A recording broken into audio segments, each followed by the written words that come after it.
হারাম দাদা ওরা ফায়াল হই তুই কথা বলে মর্ম করতে রস তোর একটু ফায়াল হই ও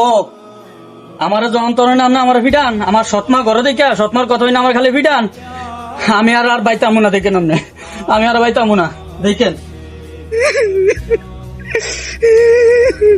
আজ যদি আমার মায় থাকতো আমার এই দুর্গতি সহ্য করতে পারতাম না আমার মা থাকলে আমার ভালো করে খাবার তো যেটা চাইতাম তখন তো হেডি দিত মা তুমি কই গেল মা তুমি তোমার সাথে আমার নিয়ে যাও মা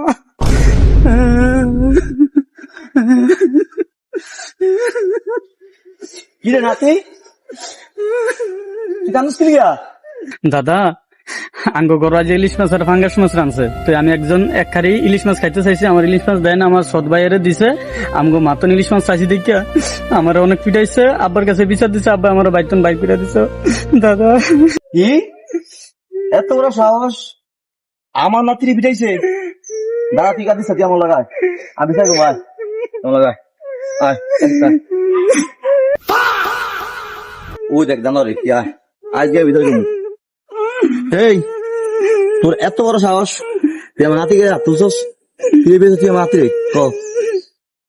ফিডা মনে কি করবো ফোলারে কথা বলে ফোলা কথা শুনে না ফোলা যদি একটা ফোলা করে আরেকটা ফোলার মায়ের তো কথা বলে হেটাও শুনে না আমি কথা বলে মর্ম খালি উত্তর দেয় ফোলার মার লগে মর্ম উত্তর দেয় এলিকে যে ফিডা লাগাইছি এই কারণে তুই আমার নাতির ভিড়াইছস কই আমি তো সারাক্ষণ বাড়িতে থাকি আমি তো দেখি না যে আমার নাতি তোর বউর সাথে কোনো খারাপ আচরণ করে আমি তো সারাক্ষণই দেই তোর বউ আমার নাতির প্রতি অত্যাচার করে কই আমি তো এত কিছু দেখি আমি তোর কোনো সময় কিছু করি না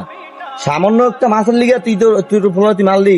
তো এই সংসারে আমার নাতির আর আমার মূল্য কি থাকে? আব্বা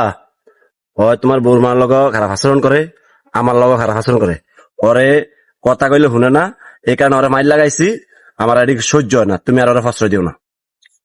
হয় এখন তো সহ্য হইব না এখন তুই নতুন বউ পাইছিস না তোর তো মা হারিয়ে গেছে এই আর আগেই তোর তো মার আদর আমি দিয়ে তোর বড় করছি তুই বুঝবি না মা কি জিনিস আমার নাতিরা কম বয়সে মা মারা গেছে এখন তুই একজন সৎ মা আনছস প্রথমে আনছস এই মায় এই ছেলেটাকে মানিয়ে নিতে পারতেছে না এখন আমার নাতির দোষ আরে তুই বুঝবি কি একটা বাপের কাছে যদি একটা ছেলের যত্ন ভালোবাসা আদর না থাকে তাহলে পৃথিবীতে কোনোদিন সৎ মার কাছে জিনিসটা থাকবে না। আব্বা আসলে ছোটকালে মায় মারা গেছে তুমি আমাকে মানুষ করছো মায়ের মর্ম আসলে বুঝি নাই ছোটকালে তুমি আমারে বুঝতে দাও নাই এখন আমার ফোলাটা হচ্ছে এই অবস্থায় মায় মারা গেছে পরে একটা বিয়ে করলাম যাক ফোলাটা তো খারাপ আচরণ মারধর করে আমিও করি ওর মায়ও করে যাক অন বইলা দিব যে ফোলাটারে আর